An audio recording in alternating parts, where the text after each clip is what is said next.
Del Estado de México les da la más cordial bienvenida al Aula Magna, donde se llevará a cabo el panel de expertos titulado Derechos Humanos y Justicia Restaurativa. Nos distinguen con su presencia el magistrado doctor Sergio Javier Medina Peñalosa, presidente del Tribunal Superior de Justicia y del Consejo de la Judicatura del Estado de México.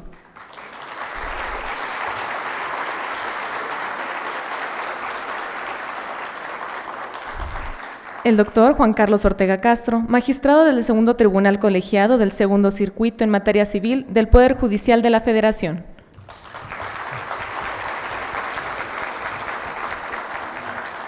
Y el magistrado maestro en Derecho Ricardo Alfredo Sodi Cuellar, integrante del Segundo Tribunal de Alzada en materia penal de Tlalnepantla.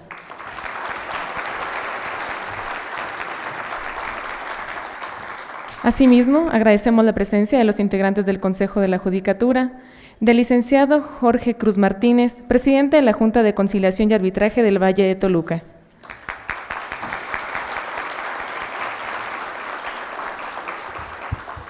Para dar inicio a este panel, cedo el uso de la palabra al magistrado maestro en Derecho Ricardo Alfredo Sodi Cuellar, quien fungirá como moderador.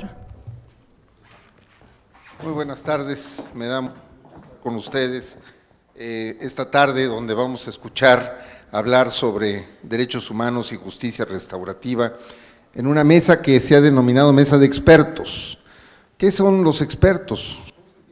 Experiencia, son los que tienen más experiencia, más oportunidades de enseñar, como ejemplo, de enseñar en la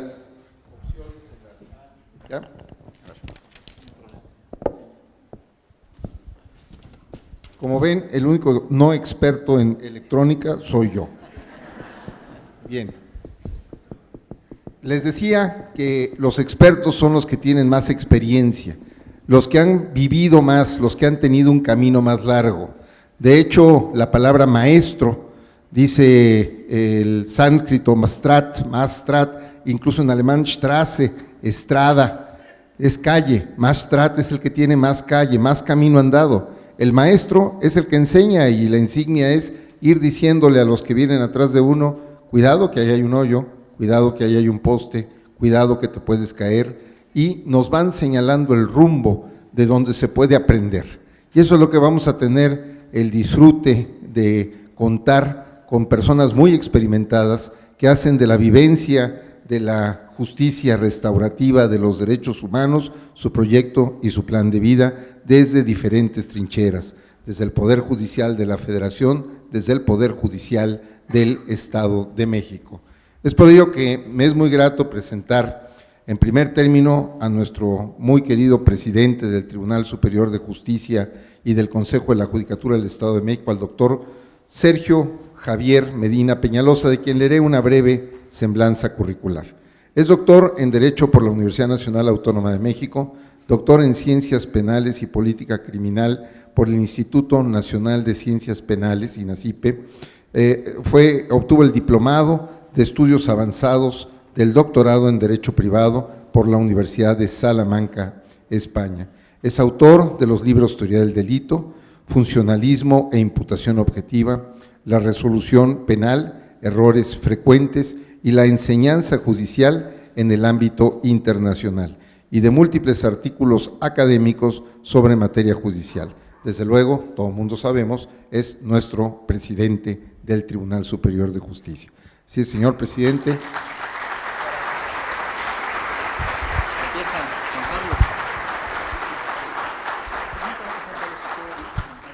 Bien, pues aprovecho y presento al doctor Juan Carlos Ortega Castro, quien es magistrado del Segundo Tribunal Colegiado del Segundo Circuito en materia civil del Poder Judicial de la Federación. Don Juan Carlos es maestro en Derecho Constitucional por la Universidad Autónoma de Tamaulipas, obtuvo una maestría en Derecho Civil en el Instituto de Ciencias Jurídicas de Estudios Superiores, tiene una maestría en Derecho Procesal Penal en el Instituto de Estudios Superiores en Derecho Penal, un doctorado en Ciencias Penales en el Instituto de Ciencias Jurídicas y de Estudios Superiores y tiene la especialización judicial del Instituto de Especialización Judicial de la Suprema Corte de Justicia de la Nación. Como ven, dos grandes conferencistas, dos personalidades que desde ópticas diferentes van a abordar un mismo tema. Así es que, sin más preámbulo, le damos el uso de la palabra al magistrado Juan Carlos Ortega y lo escuchamos con atención.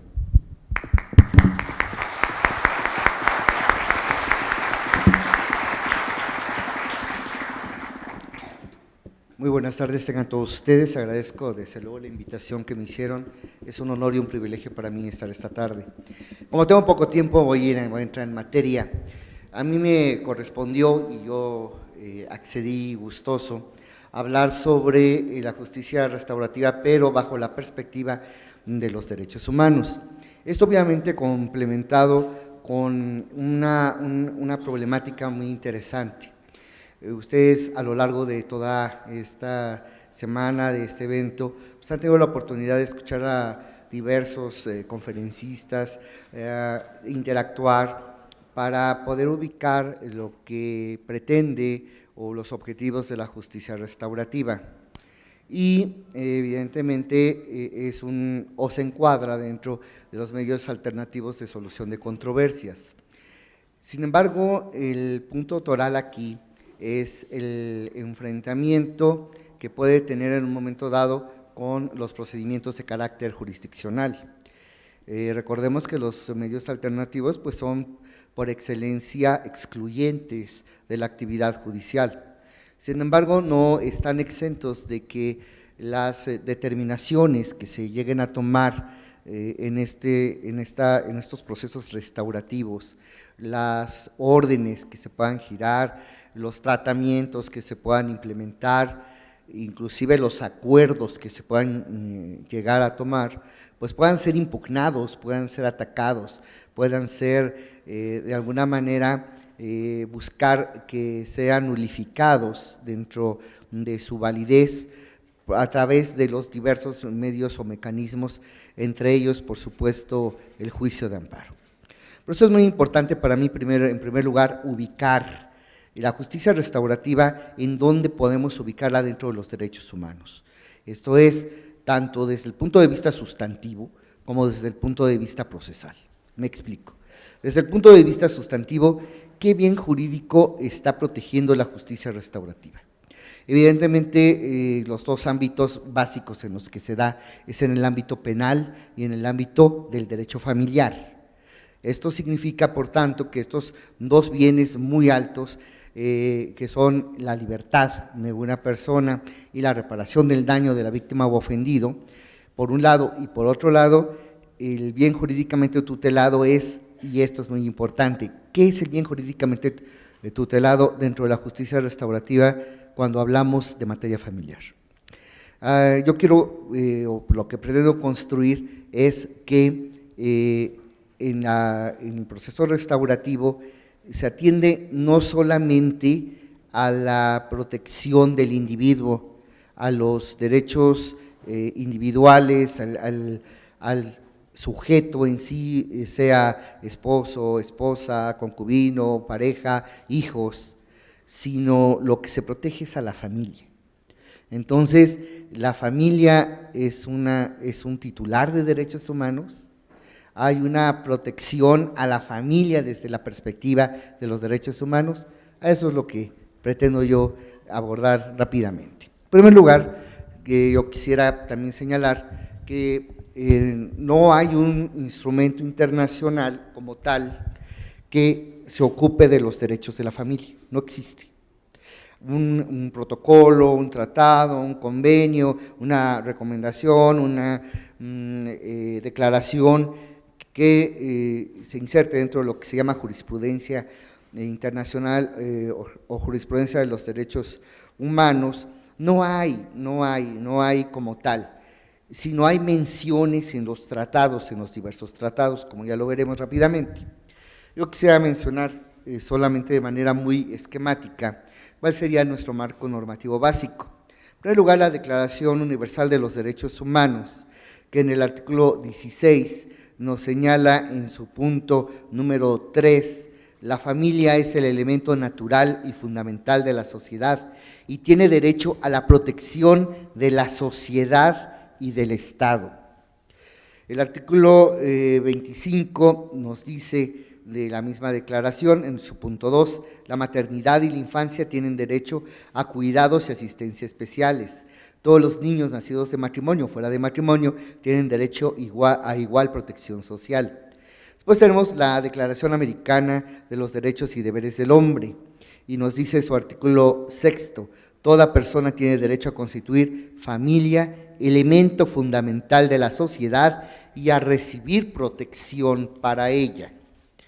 Después tendríamos ya en el Pacto Internacional de Derechos Civiles y Políticos, en el artículo 17, en su punto 1, la familia es el elemento natural y fundamental de la sociedad y debe ser protegida por la sociedad y el Estado.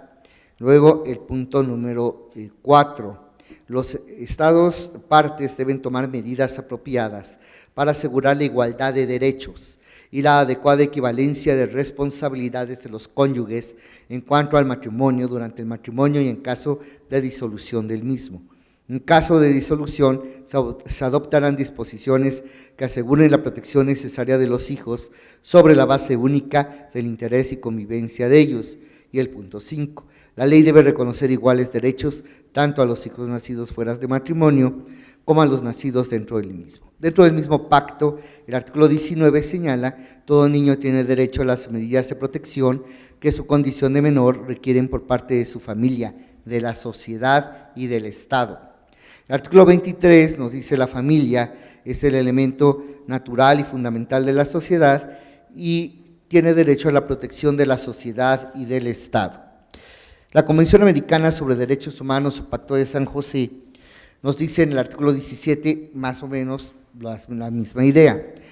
En el punto 1, la familia es el elemento natural y fundamental de la sociedad y debe ser protegida por la sociedad y el Estado. Punto 4, los Estados partes deben tomar medidas apropiadas para asegurar la igualdad de derechos y la adecuada equivalencia de responsabilidades de los cónyuges en cuanto al matrimonio, durante el matrimonio y en caso de disolución del mismo. En caso de disolución, se adoptarán disposiciones que aseguren la protección necesaria de los hijos sobre la base única del interés y conveniencia de ellos. Todas estas disposiciones son muy importantes porque tanto en instrumentos de protección del derecho internacional de los derechos humanos, tanto en los esquemas universales como en los esquemas regionales, se parte de la base de que hay dos sujetos de protección. Por un lado el niño y por otro lado la familia. Y no podemos disolverlos, no podemos de ninguna manera disociarlos, porque van unidos de una manera sumamente intrincada e indisoluble. De tal manera que sea cual sea la forma de convivencia que pueda tener un hombre y una mujer, con matrimonio, sin matrimonio, o en concubinato, en amaciato, que pueda tener también personas del mismo sexo, que pueda tener unos abuelos, que pueda tener una tía, toda convivencia humana en donde se encuentra un niño es una familia, para el derecho internacional de los derechos humanos. Por ello, el esquema de protección que se da al niño es un esquema de protección que al mismo tiempo se da también a la familia. Por eso no es raro que el tratado internacional que más menciones tiene para protección de la familia es precisamente la Convención sobre los Derechos del Niño. Ese es el instrumento que más tiene. Ahora, otro punto que hay que destacar muy importante es que según estos instrumentos universales interamericanos, pues tanto el niño como la familia son sujetos de protección. Esto es, vuelvo al planteamiento original, la familia es titular de un derecho humano como un ente, sí, definitivamente en el derecho internacional de los derechos humanos, la familia es titular de derechos humanos y es sujeto de protección. Esto nos lleva también a la circunstancia que el deber de proteger a la familia, y así lo señalan los instrumentos internacionales cuya lectura hice de manera muy rápida, señala como sujetos de protección a la familia, al niño, pero como responsables, y esto es muy interesante, como responsables de proteger a la familia es la sociedad y el Estado. Como responsables de proteger al niño es la familia, la sociedad y el Estado. Esto es muy interesante porque desde el punto de vista de las obligaciones del Estado, pues es evidente que esto genera la obligación de implementar políticas públicas para poder atender y poder proteger a estos dos sujetos titulares de protección, el niño y la familia. Por ello, la justicia restaurativa pues se inserta dentro de las políticas públicas que el Estado debe implementar para la protección, efectivamente, tanto del niño como de la familia. Por ello, en México por eso primero estoy haciendo esta conceptualización del derecho internacional de los derechos humanos para después ya aterrizarlo en lo que es nuestro esquema, que obviamente es un esquema mucho más corto, es un esquema mucho más reducido y restringido de protección, pero sí existe también, como veremos. Pero lo importante es señalar que está la obligación del Estado, de la sociedad y de la familia para proteger al niño, y del Estado y de la sociedad para proteger a la familia. Ahora, normalmente estamos acostumbrados y el paradigma es de que se debe proteger a los derechos humanos y porque consignan libertades, consignan facultades, y esto genera, sabemos que los derechos humanos pues son conceptualizados como una exigencia justificada. Esto significa que los derechos humanos tienen un contenido o un alto contenido axiológico y moral. Por lo tanto, los derechos humanos pues son precisamente aspectos muy importantes que deben ser tutelados para conservar algo esencial que es la dignidad humana. El sustrato de los derechos humanos pues es la dignidad humana. Entonces, bajo estos conceptos fundamentales, entonces tenemos que estamos acostumbrados a que los derechos humanos pues son precisamente una facultad, un derecho subjetivo que tiene el gobernado para que se le respeten estos derechos humanos frente a actos del Estado. El Estado tiene la obligación de hacer o la obligación de omitir. La obligación de, por ejemplo, no detener a ninguna persona si no hay un procedimiento judicial. O bien la obligación de proporcionar, por ejemplo, esquemas de salud pública. Entonces, los derechos humanos son tanto prestatarios como de omisión, como abstenciones. Pero lo importante es que siempre es el Estado el que tiene que dar o el que tiene que respetar, el que tiene o que hacer o que no hacer. Pero tratándose del niño y tratándose de la familia, es la sociedad también la obligada. Y es también la familia la obligada a proteger al niño. Esto significa que la justicia restaurativa debe de tener o partir de la base de una responsabilidad y una obligación tanto de la sociedad como de la propia familia. Por eso la justicia restaurativa no debe verse en este esquema de derecho internacional de los derechos humanos como algo potestativo, como algo que si quieres, como que algo, bueno, pues ahí cumplimos con crear centros de mediación, conciliación y justicia restaurativa. Ya con esto el Estado cumplió. No, la sociedad está obligada y la familia está obligada a acudir a la justicia restaurativa, porque precisamente es una obligación de carácter internacional asumida en los tratados, de que la sociedad y la familia están también obligados a respetar y a proteger a la propia familia y a proteger también a los niños involucrados. Pues la justicia restaurativa en materia familiar, ya haré una breve mención en materia penal, pero es un instrumento fundamental de solución de conflictos. Es el paso siguiente de la mediación y la conciliación, y en el derecho internacional de los derechos humanos, claro que se inserta, claro que tiene o configura un derecho subjetivo en sí mismo.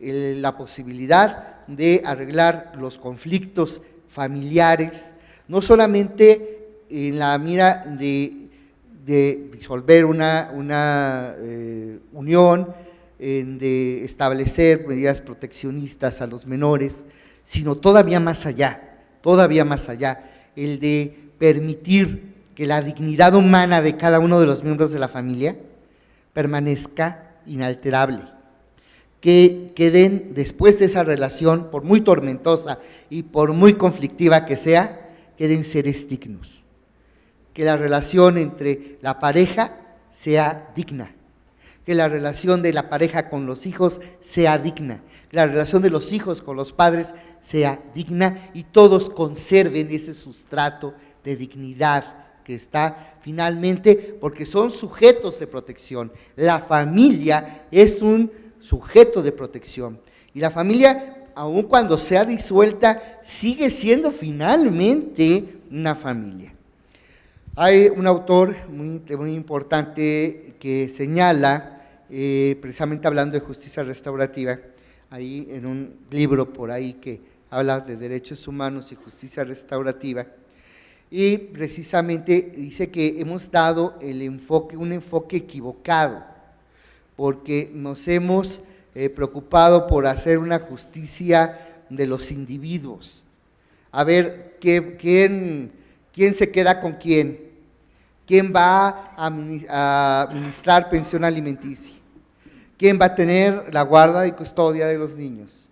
¿Quién va a tener los bienes que se generaron durante la sociedad conyugal o ahora ya con el avance? Si va a tener derecho a una indemnización compensatoria, una compensación por la generación de riqueza que se hubo y que la generaste gracias a que yo te cuidé, ya que cuidé a tus hijos. Dice, es que esto es equivocado. ¿Por qué no enfocamos a buscar no la justicia individual o la justicia en cuanto a darle a cada quien lo suyo, sino la justicia de las relaciones? Es decir, las relaciones correctas. Buscar que en un asunto de carácter familiar se establezcan y se restablezca la relación correcta. La relación entre los padres entre sí y la relación entre los hijos y los padres. Que esas relaciones sean correctas. No buscar el bien individual, sino buscar el bien familiar. Proteger a la familia como un sujeto digno de tutela. Y además, no solamente digno, en los instrumentos internacionales no cabe duda que hay la obligación del Estado, de la sociedad y de la familia de cuidar a la propia familia y de cuidar a los propios niños. Bien, esto es el primer punto. El segundo punto, pues somos nosotros. A través de los años, y ya tengo algunos años en esto, he escuchado las reiteradas sugerencias,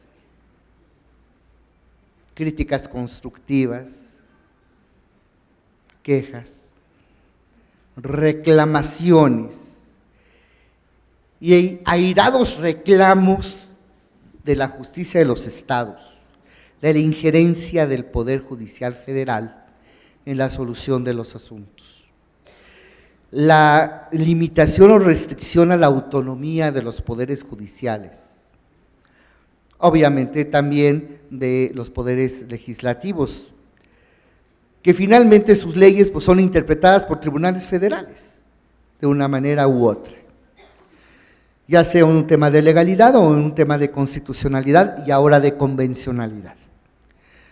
Entonces, el problema que yo veo es que puede haber una colisión entre la justicia restaurativa, las medidas y las determinaciones que se tomen en ella, y los derechos fundamentales que conocemos como debido proceso, como formalidades esenciales del procedimiento, como garantía de audiencia, como tutela judicial efectiva, como acceso a la justicia, y que de repente una persona que suscribió o firmó un convenio o que se sometió a la justicia alternativa o que se determinaron un cierto régimen de convivencia, una pensión, ciertos tratamientos de carácter psicológico, de carácter pues holístico, como lo es la restauración en todos los aspectos, y que de repente diga, no, pues es que fui presionado, fui obligado, fui coaccionado y vengo a pedir la nulidad de las determinaciones tomadas o del acuerdo que yo hice. Estos problemas pueden darse, por supuesto que pueden darse, y entonces entra ahí la problemática de cómo podemos armonizar, qué tanto puede armonizarse la justicia alternativa con la legalidad, con el imperio de la ley y con debido proceso. Creo yo que evidentemente tenemos que partir de la base de una óptica diferente y partir de la base de que no todo se puede judicializar y de que los medios alternativos de solución de controversias, y entre ellos la justicia restaurativa, es la panacea y es la finalidad a la que debemos aspirar como sociedad, que todo se arregle entre cuates y como cuates, o sea, hablando, comunicándose, llegando a acuerdos. De hecho, antes de que hubiera tribunales y antes de que hubiera procedimientos, lo primero que había era justicia restaurativa, O sea, se arreglaba entre los viejos o entre los familiares, a ver qué pasó, muchachos, se pelearon, ¿qué sucedió? No, pues que me pegó. Bueno, ¿por qué te pegó? Pues a ver, ¿te le pegaste? Si le pegaste, ¿por qué le pegaste? Porque todos los días me da conejo. Conejo hoy, conejo el lunes, conejo el martes, conejo el miércoles. Llega un momento en que ya tengo los ojos rojos y nada más hago. Entonces me hartó y me dijo que si no, pues que me largara con mi mamá, y me enojé y le pegué. Entonces, no, mira, no puedes arreglar las cosas a golpes, es tu esposa, es la madre de tus hijos, y tú también tienes que hacer un esfuerzo por atender a tu pareja, por darle una variedad, por atenderlo bien, deben de quererse, etcétera, etcétera, etcétera, etcétera. Y entonces, sabes que si vuelves a pegarle a tu mujer, te voy a meter 3 días en la bodega. Y tú si vuelves a atender mal a tu marido, pues entonces te voy a también poner una sanción. ¿Sí? Fácil, y quiero que vengan y dentro de una semana y me digan cómo van las cosas y quiero saber que todo está bien. Restaurativo. Después ya vino todo el proceso judicial, ahora todo tiene que seguir un esquema jurídico, tiene que haber demanda, contestación, la posibilidad de ofrecer pruebas, alegatos, recursos, una sentencia, y ya todo es formalidad, formalidad, formalidad, garantías de audiencia. La justicia restaurativa es y debe de ser flexible. Por lo tanto, esa flexibilidad debe ser incorporada también a los esquemas de justicia familiar.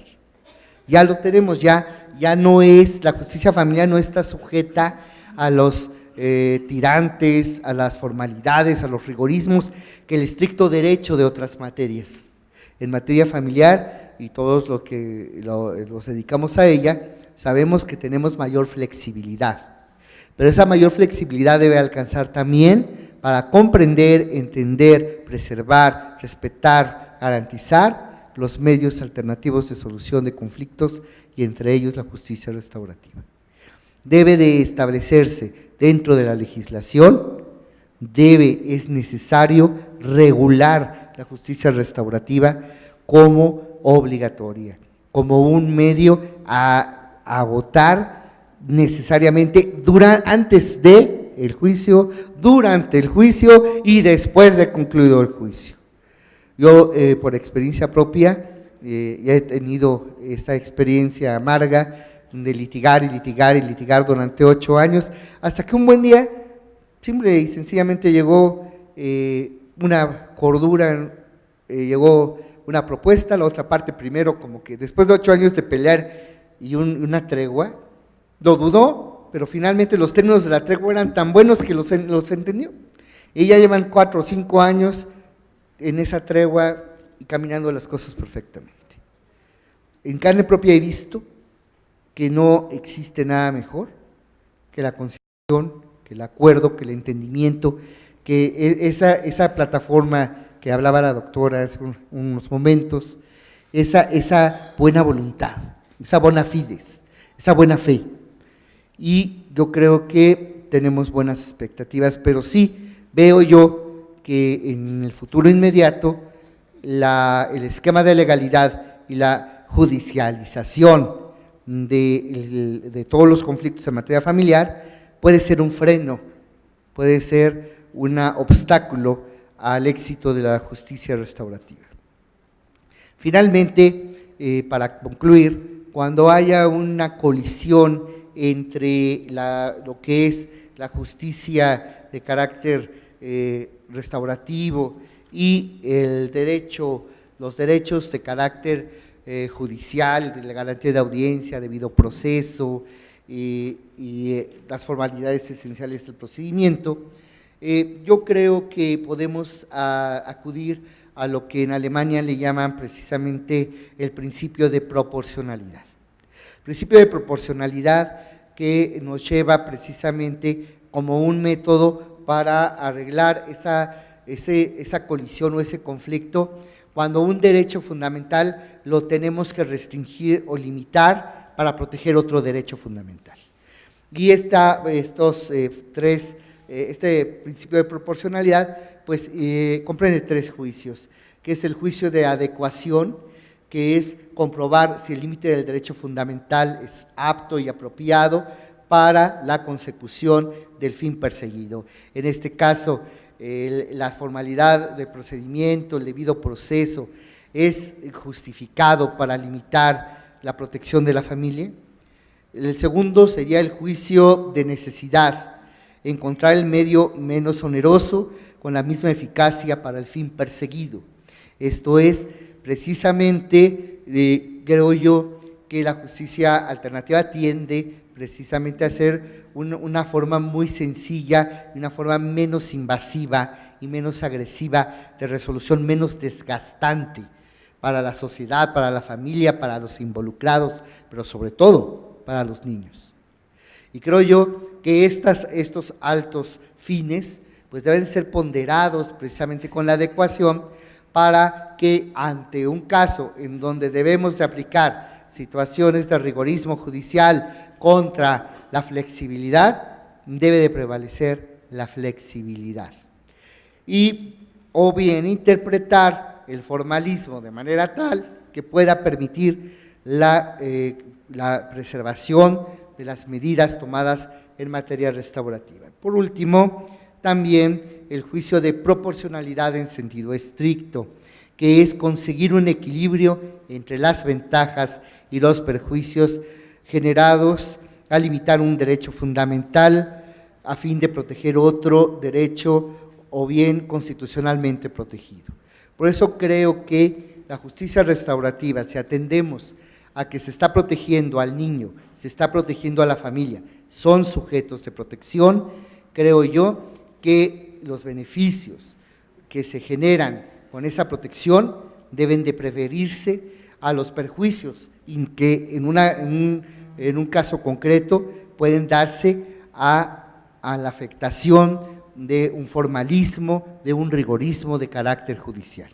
Creo yo, la justicia restaurativa tiene una amplia expectativa en nuestro sistema. Para acabar, solamente me restaría señalar que el esquema de protección en México de la justicia restaurativa encontraría acomodo en el artículo 1 constitucional desde el punto de vista de la igualdad. de proteger tanto al hombre como a la mujer, como a los niños y a todos los involucrados en el drama familiar. Creo yo que el principio de igualdad está preservado por la justicia restaurativa. También, obviamente, los principios por los cuales se rigen los derechos humanos son perfectamente aplicables a la justicia restaurativa, porque la justicia restaurativa atiende a la universalidad, no solamente en abstracto a los valores generales como libertad, como seguridad jurídica, como igualdad, como propiedad, sino atiende también a las diferencias específicas de cada entorno, de cada familia, de cada persona, porque eso también es universalidad. Los derechos humanos se van creando con sangre, con dolor, con sufrimiento. Los derechos humanos de los migrantes, de los menores abusados, de las personas que tienen diversidad sexual diferente, que no son heterosexuales, transgéneros, esas personas que sufren vejaciones, esos son los que van creando y construyendo los derechos humanos y es lo que hace que sean universales. Universales no solamente es iguales para todos, sino reconocer las diferencias e irlas incorporando precisamente a la protección. Que sean indivisibles y que sean interdependientes significa que los derechos humanos no pueden estar solos ni aislados, sino que son un conjunto y la justicia restaurativa atiende a todo ese holístico de todo el problema que genera el conflicto familiar. Tanto a los niños como a las parejas involucradas, como al dinero generado a través de la liquidación o de la compensación, todos los problemas se pueden abordar. La progresividad, que es muy importante, es ir expandiendo y creo yo que proteger a la familia, proteger al niño, pues precisamente a través de la justicia restaurativa es precisamente una manera de expandir, es una manera de proteger ese derecho fundamental. Finalmente, el artículo 4, al señalar que el varón y la mujer serán iguales ante la ley y ésta protegerá el orden y estabilidad de la familia, está estableciendo a la familia como sujeto de protección de los derechos humanos. Y obviamente el interés superior del niño dentro del propio artículo 4. Entonces creo que el esquema constitucional mexicano sí permite, sí tiene los elementos necesarios para aterrizar la justicia restaurativa dentro de lo que podemos nosotros entender y podemos comprender precisamente como este medio alternativo de solución de conflictos. Y finalmente, bueno, en lo que respecta a la materia penal, que no era la intención, pero también se inserta porque los derechos de la víctima, del ofendido, los derechos del inculpado, del indiciado, del procesado, del sentenciado, pues también pueden ser objeto de tutela, bajo también básicamente de estos esquemas de protección y bajo el esquema del equilibrio y de facilitar la solución aproximada y más importante y más rápida y eficaz de los conflictos, sobre todo porque con la evolución de los sistemas judiciales, pues presentamos problemas como la falta de inmediatez, como la abundancia de formalismos y de rigorismos judiciales y que dificultan y entorpecen la solución rápida y ágil de los conflictos. Por mi parte es todo, gracias.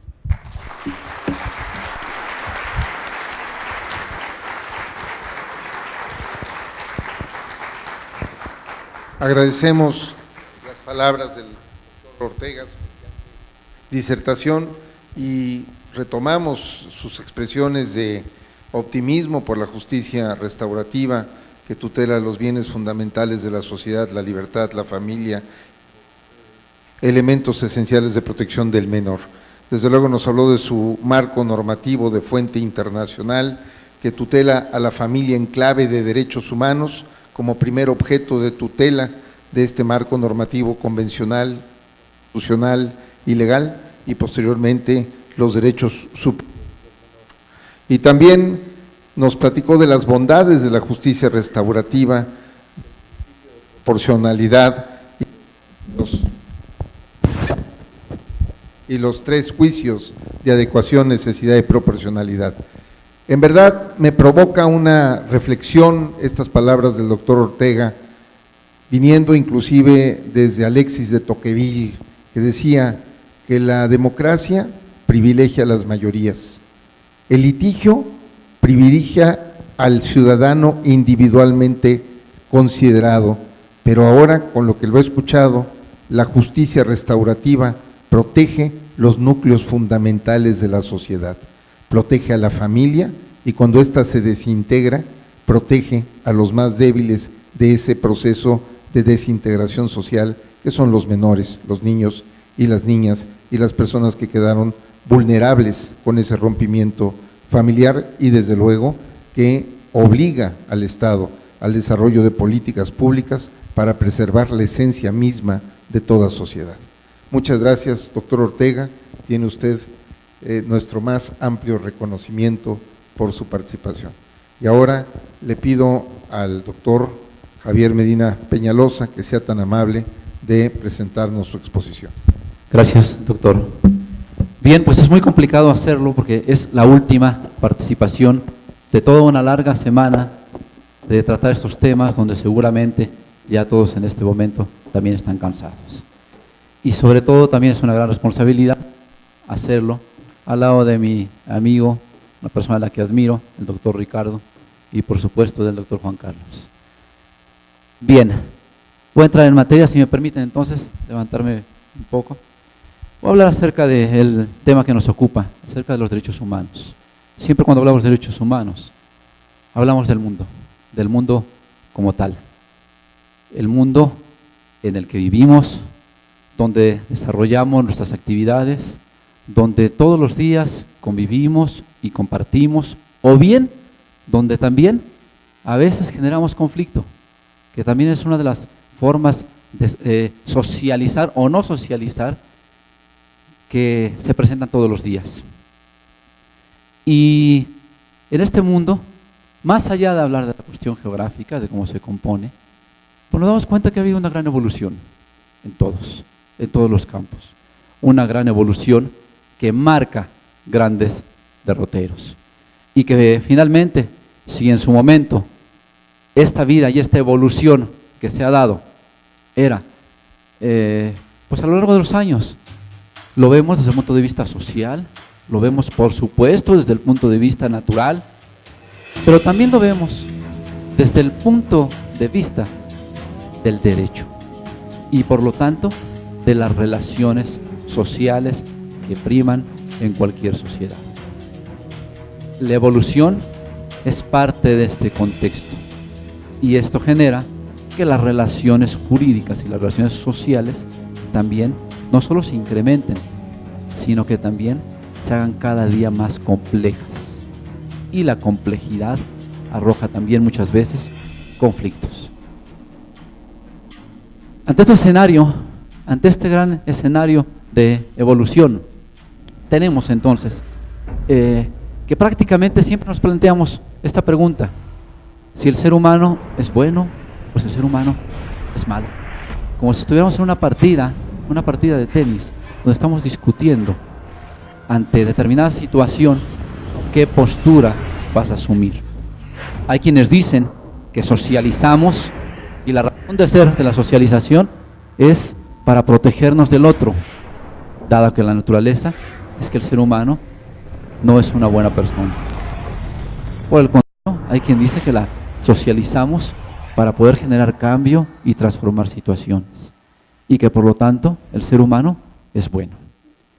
Ante esa duplicidad se dice, la ética situacional, que el hombre ni es bueno ni es malo. No es como esta partida donde todos los días nos debatimos ante lo que está bien o lo que está mal, sino que simplemente depende del contexto, de cada contexto en el que te desarrolles. Y hay ocasiones donde el estímulo genera un comportamiento positivo o genera un comportamiento negativo. Pues bien, sucede que en nuestro contexto surge entonces, en un Estado democrático, una división de poderes que contempla, como todos sabemos, un primer poder, que es el poder ejecutivo, un segundo, que es el poder legislativo, y un tercero, conformado por los jueces. Y mucho se discute en este foro acerca de la mediación y de su naturaleza. Conocemos a la mediación que está dentro de la sede judicial, porque cambia también el aspecto para concebir el derecho. Y dentro de esto nos damos cuenta que a lo largo de los años ha habido grandes cambios y pareciera que el derecho no presenta grandes cambios a la par de otras ciencias, del desarrollo de la física, del desarrollo de la tecnología, por ejemplo, y pareciera que el derecho no tiene estos cambios. Por eso, ante un escenario de estos, viene una gran figura en sede judicial. Y la gran figura es precisamente la del mediador, la del facilitador. ¿Y qué función va a tener el mediador facilitador en este contexto de poder judicial? Que tenemos un primer esquema donde se maneja como una forma alternativa, y la forma alternativa realmente es de carácter extrajudicial. Pero tenemos otra también, que es complementaria de la justicia, algo de lo que comentaba el maestro Juan Carlos, la materia familiar, en la materia civil, en la materia mercantil, en las otras materias. Y así es como la parte de la mediación y la restauración adquiere entonces también un carácter complementario. Por eso, para los poderes judiciales es una piedra angular del sistema de justicia, sin duda, una piedra angular del sistema de justicia. ¿Y por qué? Porque sucede que siempre son generadores de cambio. El facilitador, el mediador, es un generador de cambio en dos visiones: la visión institucional, pero también la visión social. Y esto cambia el paradigma de la justicia convencional, del principio de estricto derecho, del principio de debido proceso. Porque finalmente a lo que atiende esto es a una pacificación social, que es uno de los ejes fundamentales. Y si buscas tú la pacificación social, también entonces debes buscar la restauración de las relaciones humanas, algo que no ha podido alcanzar el derecho no lo ha logrado. Entonces tenemos que recurrir en forma complementaria a otros elementos más. Y también a la convivencia armónica. Y ese es el resultado. Así estamos en ese escenario de mediación, facilitación con la convivencia armónica, que solo logran esta forma de medios que en sede judicial son complementarios. Y por eso genera el reto del día. ¿Cuál es el gran reto del día para la mediación y para la justicia restaurativa? Ese gran reto es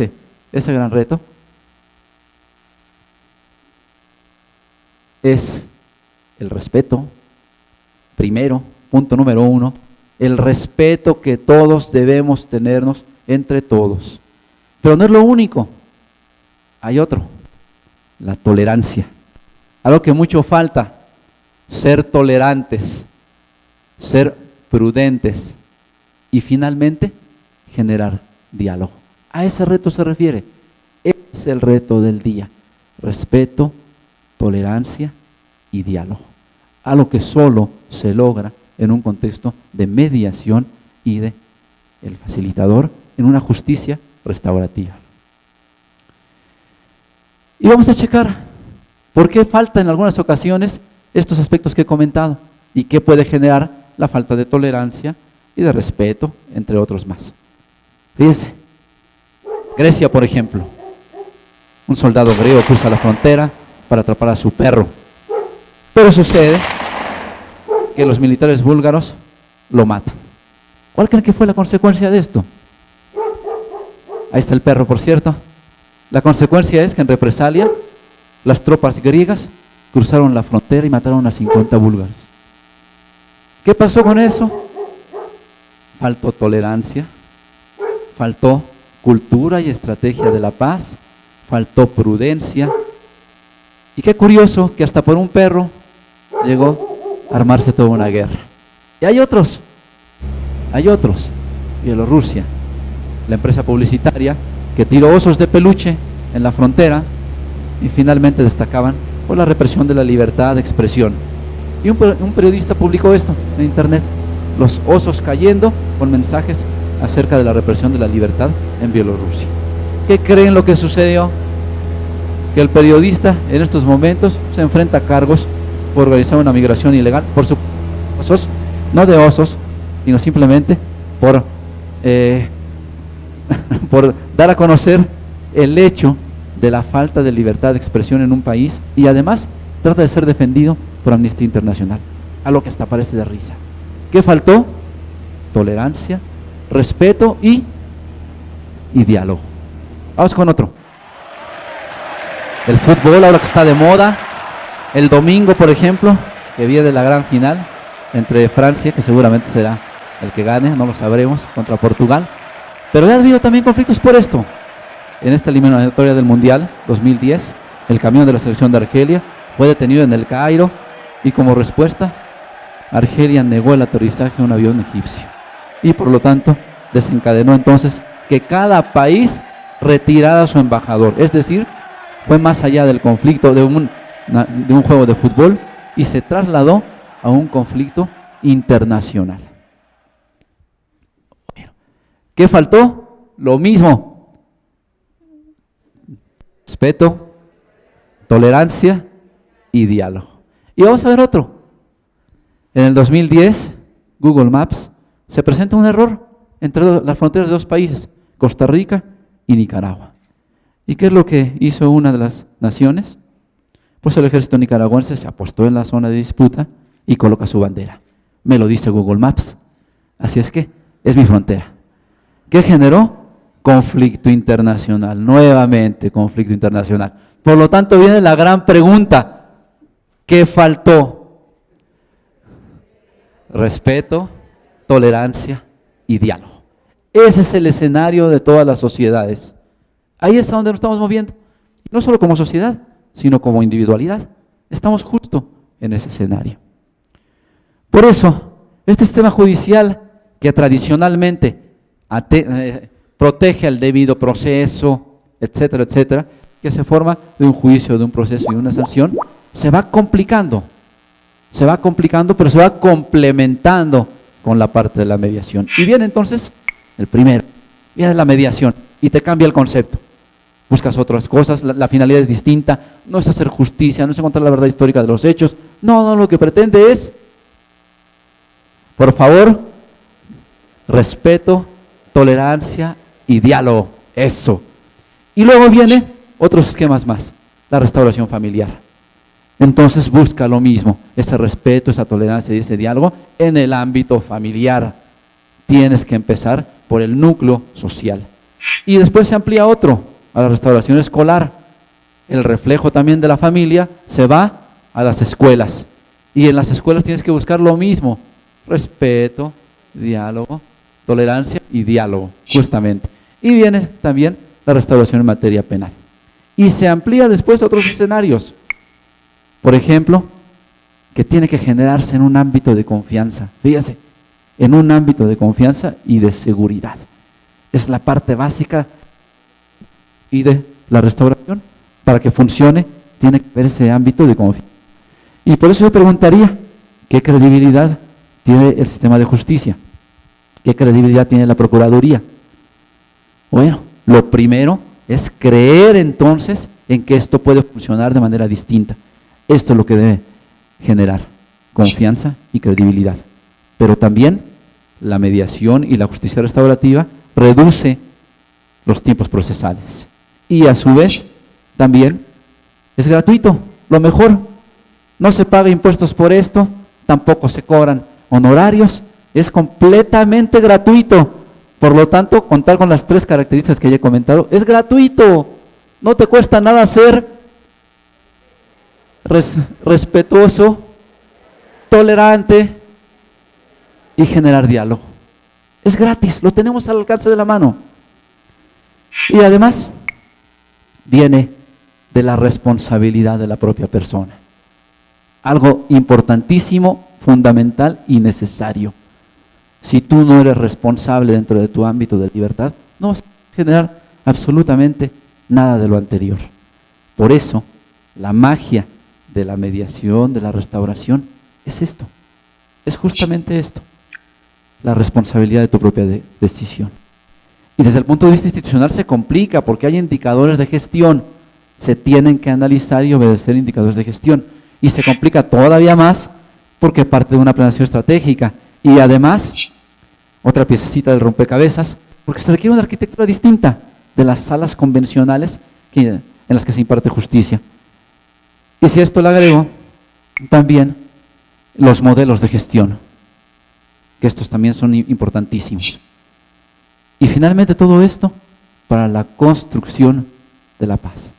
Fíjense qué diálogo tan bonito, tan interesante de cómo debe funcionar la sociedad. Y todo esto se da por los que vienen. Los que estamos aquí ya tenemos cierto camino andado, pero recuerda que hay gente detrás de ti, que vienen los niños, sus hijos, sus sobrinos, sus nietos, y que aprenden el comportamiento agresivo, beligerante, litigioso, que no genera convivencia armónica, y que finalmente llegas a estos extremos, que no te importa el tercero, tampoco te importa contribuir en tu contexto, en tu ambiente. No importan las agresiones que hagas, lo aprendes de la misma manera y a la par.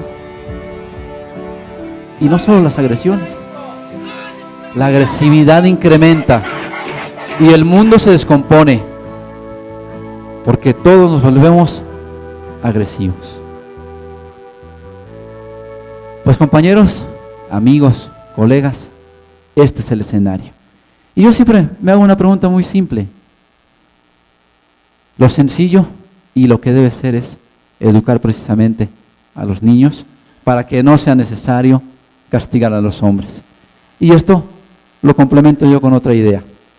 Educa en valores para que forjes la paz. Y además fomenta la paz. Y en la medida que fomentes la paz, construyes ciudadanía. ¿No les parece que es lo que merecemos? ¿No lo merece este gran país que tenemos? Lleno de tradiciones, de cultura, de mariachi, el grito tradicional del mariachi. Este mismo. Pues es lo que necesitamos. Es lo que necesita el país. Quererlo, saborearlo, sentirlo. Y no solo no solo México, que tiene grandes riquezas arquitectónicas, arqueológicas, sino también el escenario social que debemos construir. Yo creo que finalmente el mexicano es gente buena, es gente de paz, pero sí tenemos que empezar a cambiar los modelos. Hay una carencia de valores, una carencia de educación, una carencia de sentido social. Y para eso, y para abonar a eso, estamos todos comprometidos. Les agradezco mucho.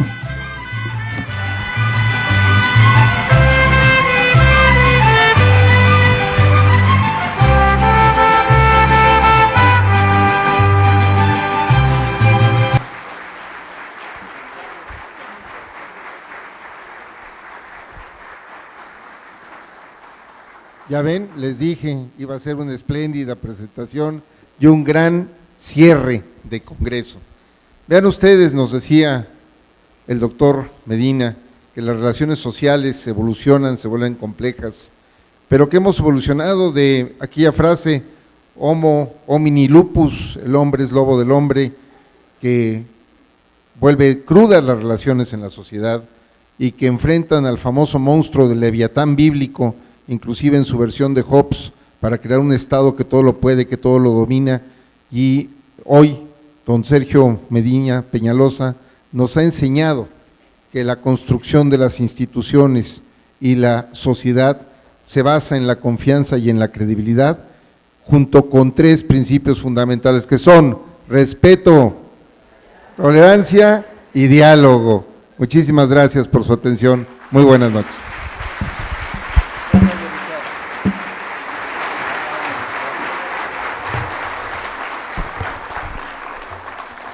Agradecemos las aportaciones de nuestros panelistas y en este momento el magistrado doctor Sergio Javier Medina Peñalosa hace entrega de los siguientes reconocimientos. Al magistrado doctor Juan Carlos Ortega Castro.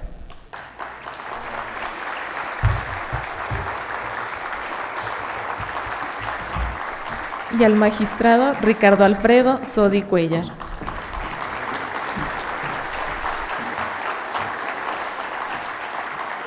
Por su destacada participación como integrante y moderador en el panel de expertos Derechos Humanos y Justicia Restaurativa.